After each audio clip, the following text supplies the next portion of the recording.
Hello, welcome back to Trainz, a new era. Thank you very much for joining me in this video. And today we are actually going to be looking at, or for the next few videos actually, I think we're going to be looking at the, what do you call this? The Surveyor Tool? I don't know whether they still call it the Surveyor Tool. It just says create route, but this used to be called the Surveyor Tool in older versions of Trainz. I haven't used this since, I don't know, 2009, I suppose. I think is the last time I used it, 2009 or something, in a completely different version of Trainz. And so this is going to be quite interesting. So I'm going to be showing you guys how to use this. We're going to actually learn a little bit about it together. So really this is my first look at the current Surveyor Tool, but hopefully it hasn't changed too much from the previous iterations of it, which were actually really intuitive and really nice to mess around with. So let's have a look. Route name.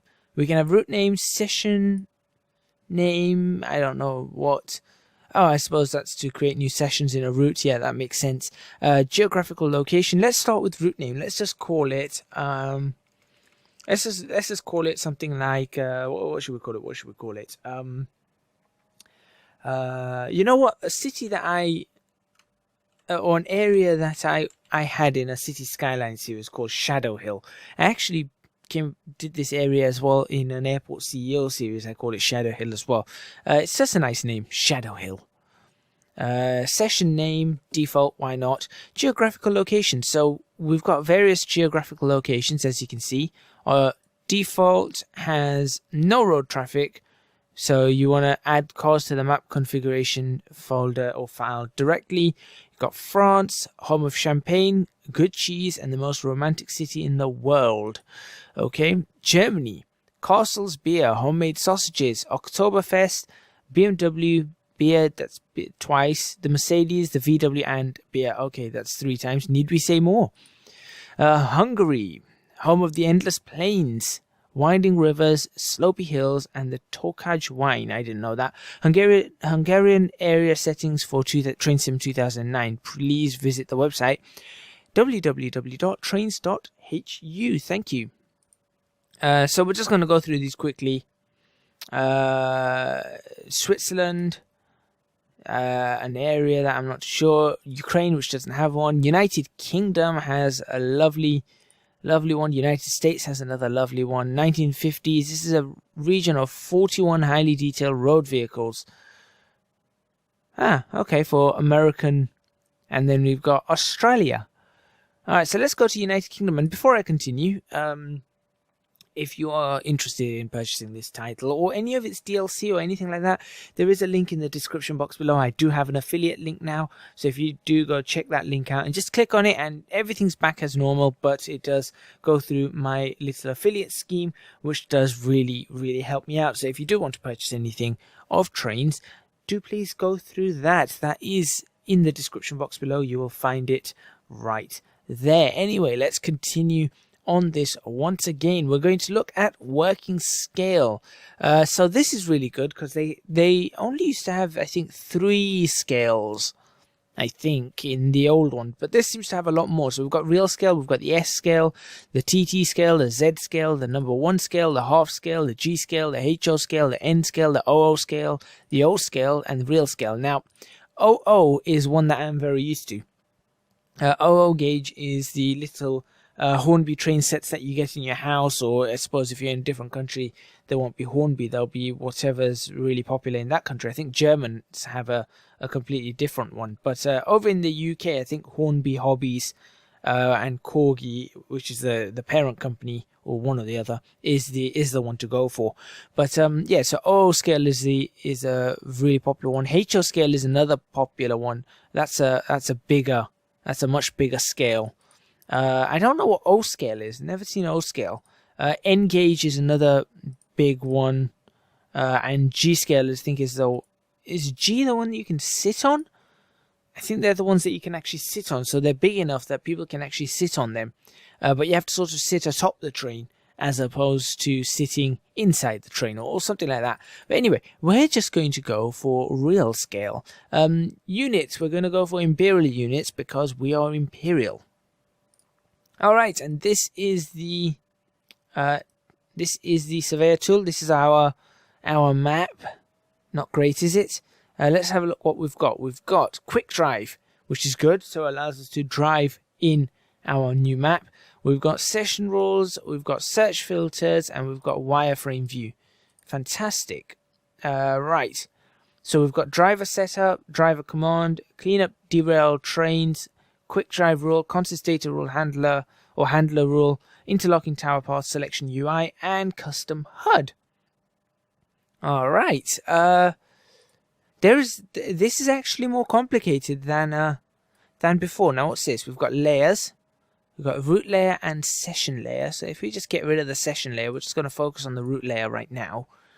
We've got tools, add ruler, okay, move the ruler, remove the ruler. We've got cameras, static and tracking cameras. We've got copy and paste. What's that? Paste rotation, okay, paste objects, paste height. And there's our track rules, or tracks, and you can see there's a whole bunch of tracks, as you can see. So there are plenty of tracks to be looking at. We will take a look at all of these fairly soon. We've got a whole bunch of signals as well. That's the old speed boards. We've got gantries, shunt signals, ground signals, Morpeth boards. Yeah, we've got a lot. I don't know what that is.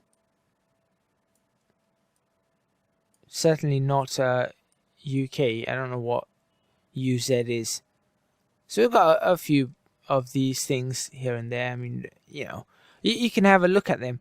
And then we've got track markers as well. So let's have a look at what we can do. We've also got paint tools.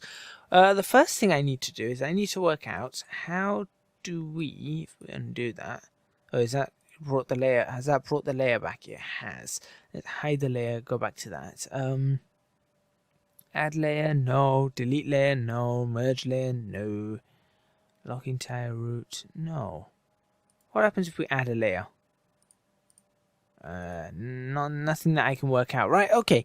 Let's go to topology. Let's have a look at what we can do on topology. So we've got a whole bunch of stuff. We've got displacement maps as well. This is cool. Right, okay, so let's try bring the height up. So you can see there, we'll bring the height up. Let's bring that radius right the way up. There we go. And sensitivity we can leave where it is. So let's see, if we left click somewhere, let's left click in over here. There we go. Right, very simple, very easy to use. Is it what moves this around? Apart from right click and drag. Very, very easy to use. So if I were to just that's gone from a square to a circle. How did I do that? Okay. So let's see. WASD change things. So A is adjust height, W is add water, D is height down. So does that mean U is height up? Yes, U is height up. So you can literally do this and say, right, okay, well look, let's bring the sensitivity down now. And with a displacement map like this, you can very, very easily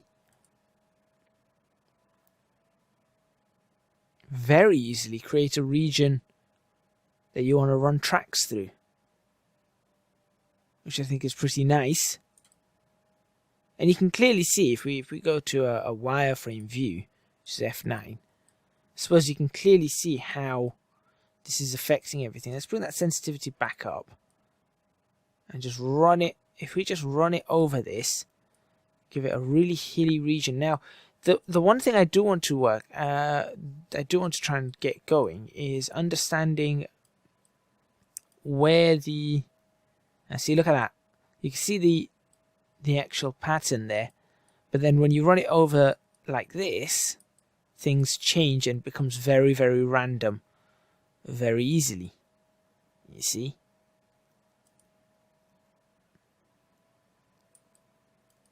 Very, very nice. Very, very nice having a look at this and starting off with this. So we've got that. That's pretty cool. If I were to sort of try and flatten up the height here, not adjust water height, delete ground. This is how we add ground. Okay. So we add a section like that. There we go. That's what I wanted to know. So if you just go over here, you've got add update ground. It says 10 meters is the resolution of it. And then we can just add as much ground as we want. So this is how we create space for a route, as you can see. I can zoom out, and there you go. You can see. Can I just add it like that? Yes, I can. So we can just add it like this. See, nice and easy. That's good. I like that.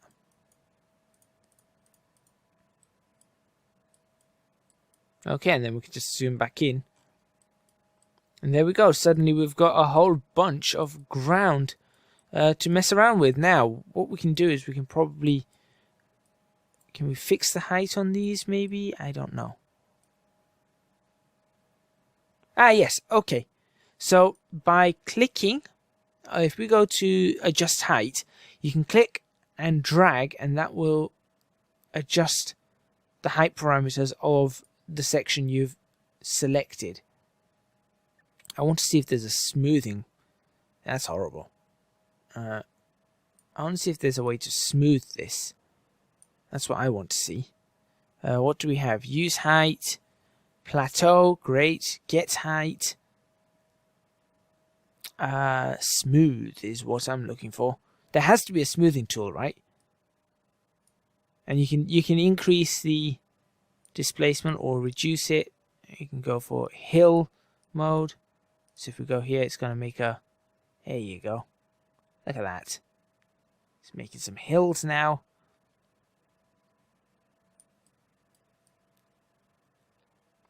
So this is actually quite neat, actually. It's more advanced than it ever was before. So happy to report that. And you can see quite clearly what kind of stuff you can make. Mountains, slope, a vale, a valley. So you can see the valley actually pushes it down. That's nice. Volcano, and then bring us back to the original displacement map, which as you can see brings it back to wherever it needs to be. If we did that, it would probably give it a much greater... Yeah, look at that. See what it does. Creates a huge crater in the ground. Now I'm just wondering, is there a way to... Yeah, if we brought the radius of this down and then said, look, none, just lift this area up, I assume that it would lift that area up. It's kind of difficult though, after what I've done. Yeah, it's not easy, so we're just going to undo this. There we go. Go back to our displacement maps, back to something like a hill. Start bringing this back up nice and smoothly. So there we go. So we have some. That's pretty decent. It's a good call on that. So it's a lot more advanced than it used to be. That's for sure. What we're going to do is, for the rest of this video, we are going to have a look at a few more. I want to get a better view of this. See, that looks pretty good. I'd say that looks pretty good. Now, what if we were to add some water? Let's go for water. And say... There we go. We've got some water going along. Now, unfortunately, what happens... See, what we've got to do here now is we've got to look at where the water is. And then maybe dig a terrain around it, I suppose. So that would be the smart... Yeah, see, that would be... So what you do is you track the water like this, I suppose. There you go. See, we've got some water now. So let's do the same over here. Let's bring the water to come out like this. Like that.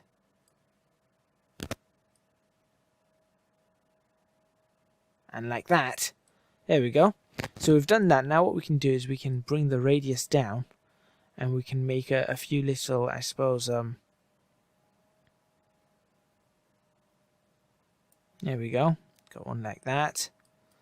We'll create another one like this. Yeah, things that look like they would join up at some point.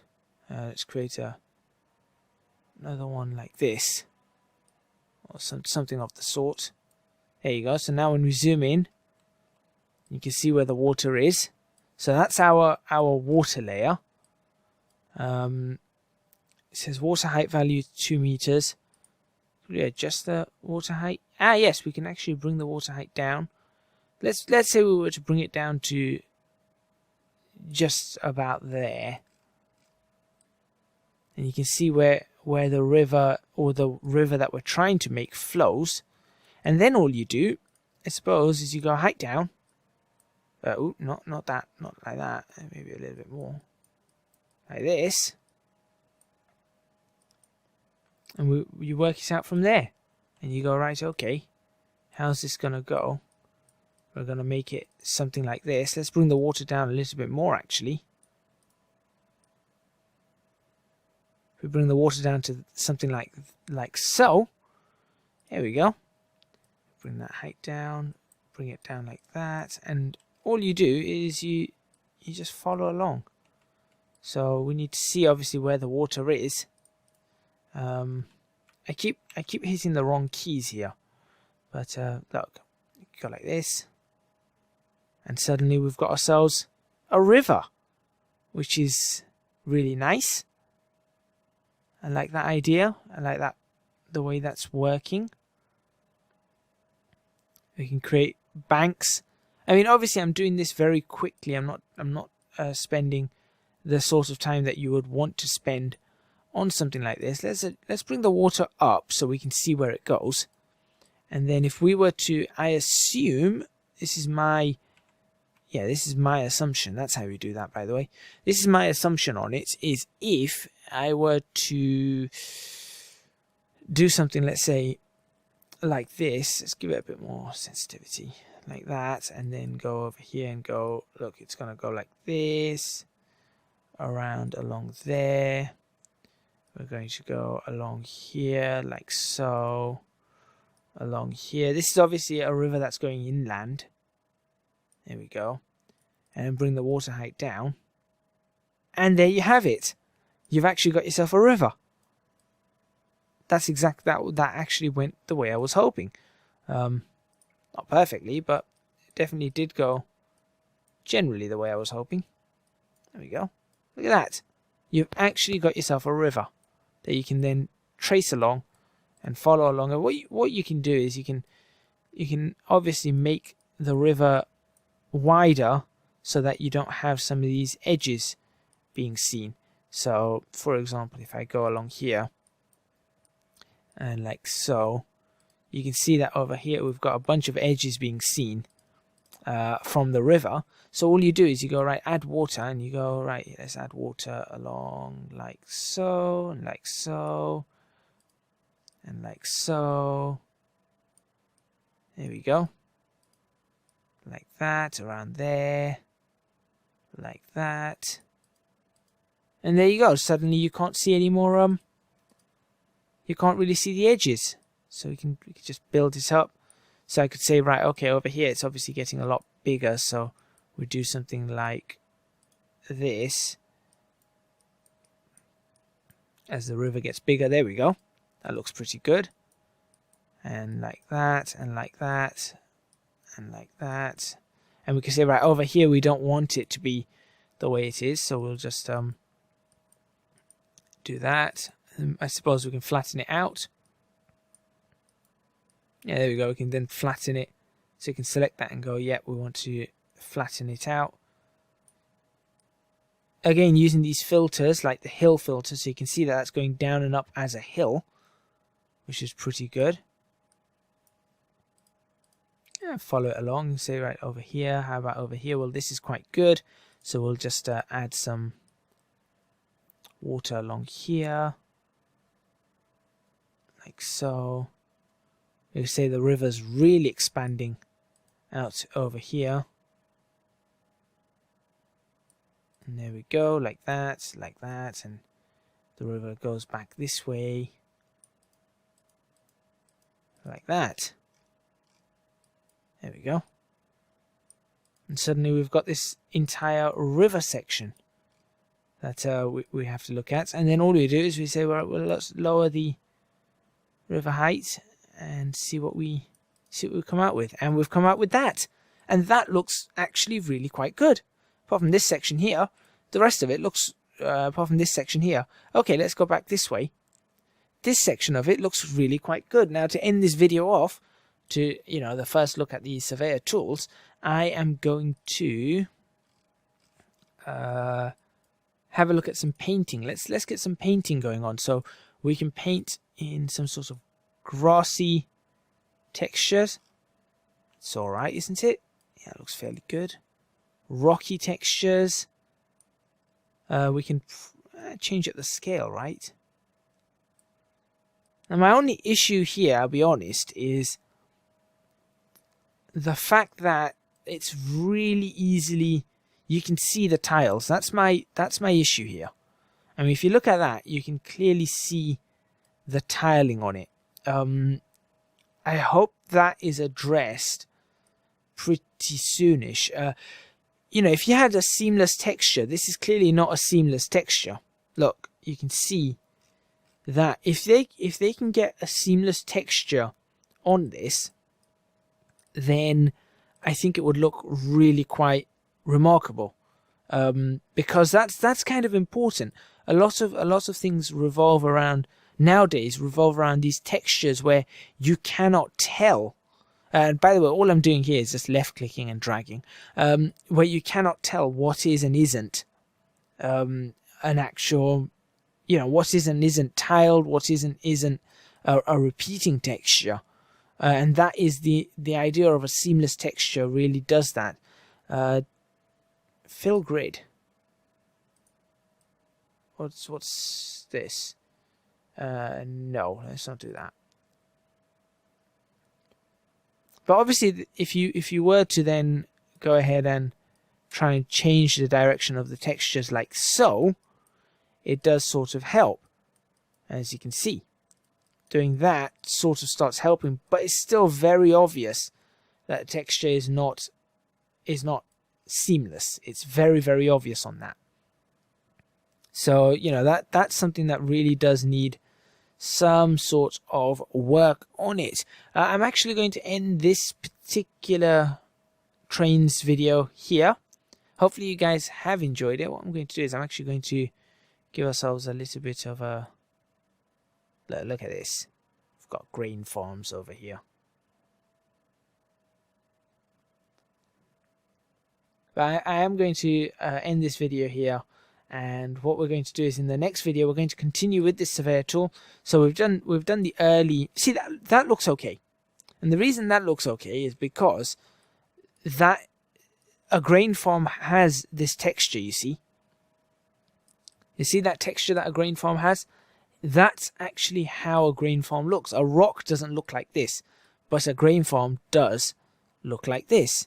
I suppose if we went back to grass, see the grassy textures are sort of okay. I can still see things, especially, I mean, if we put scale down, I suppose if we put the scale really down on the grassy texture, you see that still needs improving. Definitely needs improving there. But you know, you can go ahead and paint for ages. The paint tool is very easy in this Surveyor mode. It's literally just point and click and it does it. It doesn't have strength, I've noticed. So I suppose there's only one particular strength it has. It has scale but no strength. It does have radius, so I could just do that, but it's not really anything in the way of strength. But that's where I'm going to end it. In the next video we'll probably start taking a look at tracks and trackside objects and stuff like that. So we've had a quick look at what scenery can do. Like I said, in the next video we'll probably start figuring out what the track does and figuring out how the track tools work. Thank you very much for watching. Please remember to hit the like button if you like this video. Subscribe to the channel for more videos on Trainz, a new era. Leave a comment in the comments box below. That's starting to look quite nice. Letting me know what you think. What else is there? Yeah, do support me on Patreon. Link to that is in the description box below. That support would be absolutely amazing. Even if it is just $1, I would really appreciate that. But if you do want to purchase this game, or purchase any content, any DLC or anything like that from this game, then I do highly recommend that you go check out the affiliate link in the description box below. That would really help me out. So if you go ahead and check that one out, you'll go to the Trainz website as you would normally. And what will happen is it will just help me if you buy any products after clicking on that link. Thank you very much for watching once again, and I will see you guys next time in Trainz: A New Era.